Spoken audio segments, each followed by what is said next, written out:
a great responsibility and a great honor to speak to this esteemed audience on diversity in ballet. I was a ballerina. I am still Black. And in 2015, I founded Memoirs of Blacks in Ballet, which curates the story of Black ballet dancers around the world, because we're still like unicorns, and I wanted to make the invisible visible. So diversity has become an international hot topic. The conversation is cyclic, like Halley's Comet, and it's circular. We keep going around and around and ending up in almost the same position. We have yet to achieve what I call sustainable change, which would render meetings like this unnecessary. And my theory is that it's in the way we're having the conversations. It's like Einstein's theory of insanity. We keep doing the same thing over and over again and expecting a different result. Now, I know that in Europe, Asia, and Russia, well, we're dancers, so we're cool. I know that in Europe, Asia, and Russia, the history and demographics are quite different. And so this might be a new subject. But in the States, we've been running into this issue over and over again, hammering away and missing the nail for years.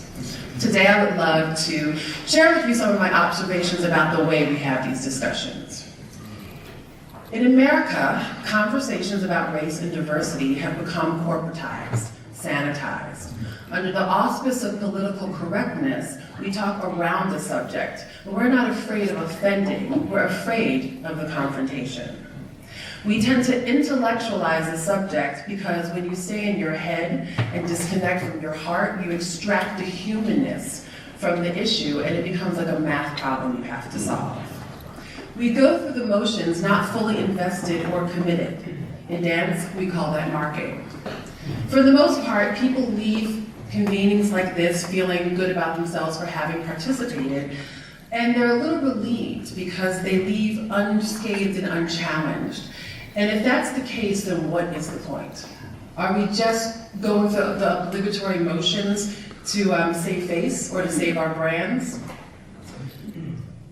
What we in America are starting to realize is at the root of this conversation is bias, racial, gender, sexual orientation. These biases are systemic, and they are chronic issues that are configured into the foundation of our nation. They are caustic and corrosive, and not the best of what we have as human beings. Yet, it's our reality, and that's a bitter pill for us to swallow. People like to think that art reflects the best of humanity. Well, art is just a microcosm of the world formed in its image, reflecting the same ethics and values, just with sparkles. In America, some are sick of this conversation, irritated at having to have it at all, and I get that, trust me.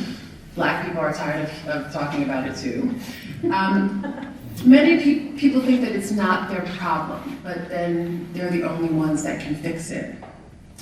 Many feel that it's a trend, but it's not a trend, it's my life.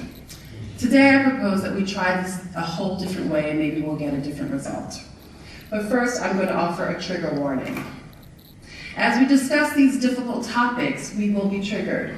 We might recognize ourselves in unflattering statements. Our pain might come out of somebody else's mouth. You might feel blamed, responsible, or powerless. Let's take the challenge to stay open. Let the information land in that tender space that seldom sees light. Let it settle in the folds of your humanity and let it take root. It will feel like a grain of sand in an oyster, irritating and uncomfortable, but let it slowly be transformed into a thing of beauty. As we discuss these messy topics, I ask that we resist the urge to justify or defend or excuse.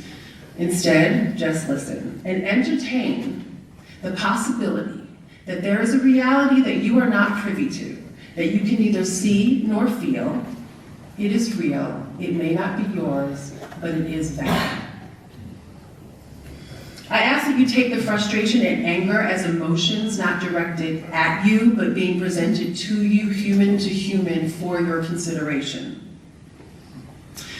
I ask that you trade your skepticism for empathy and your cynicism for compassion.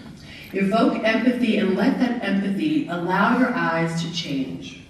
Let them take in this divergent perspective. Now the question is, how much is ballet's identity wed to its heritage, and does that heritage leave space for diversity?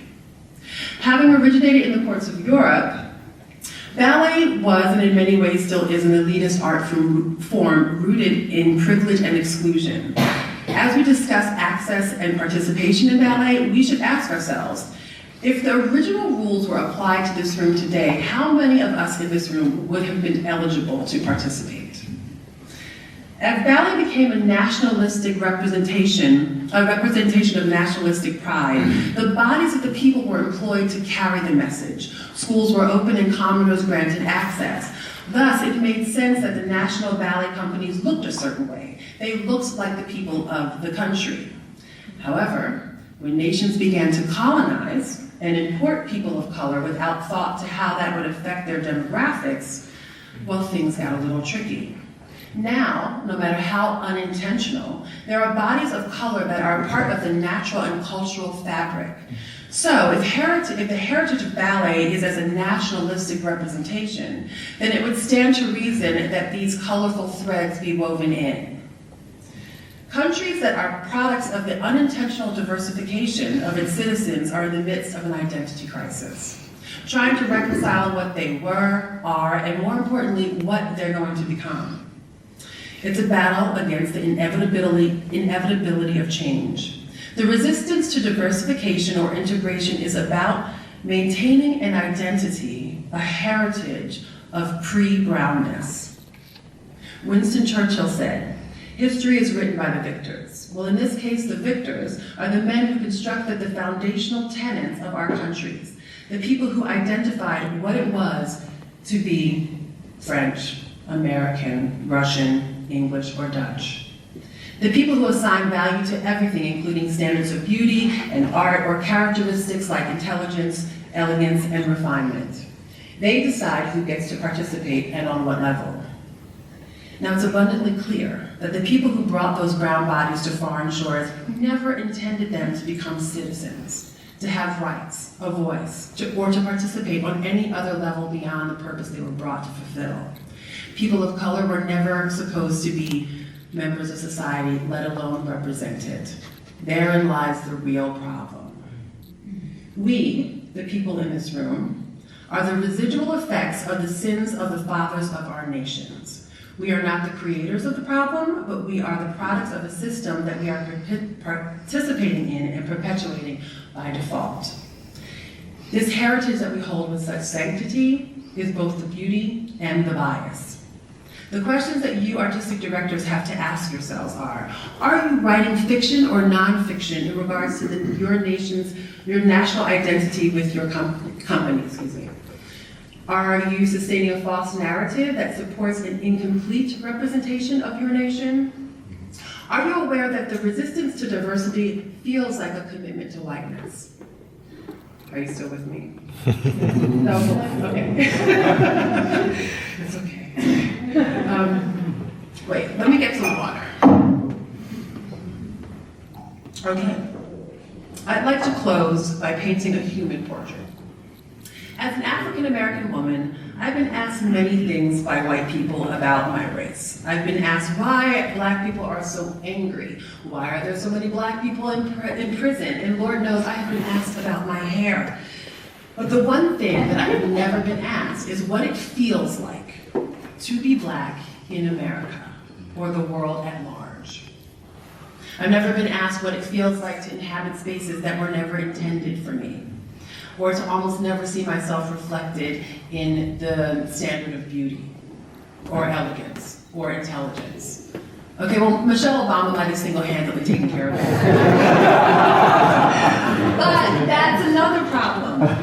Barack and Michelle Obama and Oprah Winfrey are all looked at as exceptions to our race. As an African-American ballerina, as an intellectual, articulate woman, I represent the exception and never the rule. This is how the victors wrote my character in history. No level of articulation can express how stressful it is to live in a brown body. The amount of pressure is indescribable. Black ballet dancers carry the weight of our race on our backs into the studio. Every pirouette, every arabesque represents our race's collective ability to become professional ballet dancers. If one fails, doors close for others. We're raised knowing that we must not only be good, but be better just to be considered equal. And then our talent and our specialness gets attributed more to our pigment than to our performance, and the novelty of our presence in that space. Now consider the courage it takes for students of color to enter a ballet school, that world of whiteness, to be the only one in a class or the only one in a school. Actually, I don't want you to think about it. I want you to drop down into your heart about it. I asked you as directors, are aesthetics of ballet purely about technique and artistry, or do those elements have to come in a form that you can identify with, something that looks like you? What are your eyes seeing when that technique and artistry comes presented in varying shades and shapes? Is it a coincidence that most of the Black female ballerinas that have been accepted into major white ballet companies have been fair-skinned? From Raven Wilkinson, Deborah Austin, Francesca Hayward, to Misty Copeland. They are easy on the eyes. The Lauren Andersons of Houston Ballet or the Michaela DePrinces, they're few and far between. The rainbow unicorns. The width and breadth of this conversation is as dense as the history that begot it. So what do? Start where you have sway. We all have a sphere of influence, be it your family, your friends, your company. Use your life as a barometer. How much diversity exists in your personal or professional life? If it's not up to the standard of change, then open it up. Seek out and have conversations with people who don't look or sound like you, who don't agree with you and challenge you to grow. Proximity promotes familiarity. Familiarity eradicates fear. You cannot diversify if you are afraid of the people that you are being asked to include. We are all remarkably the same and uniquely singular, and that is the beauty of humanity. Our sameness bonds us, our differences make us better. Creating diversity is not hard. It does not cost money, and you don't need to draft an initiative. All you need to do is let people in. Thank you.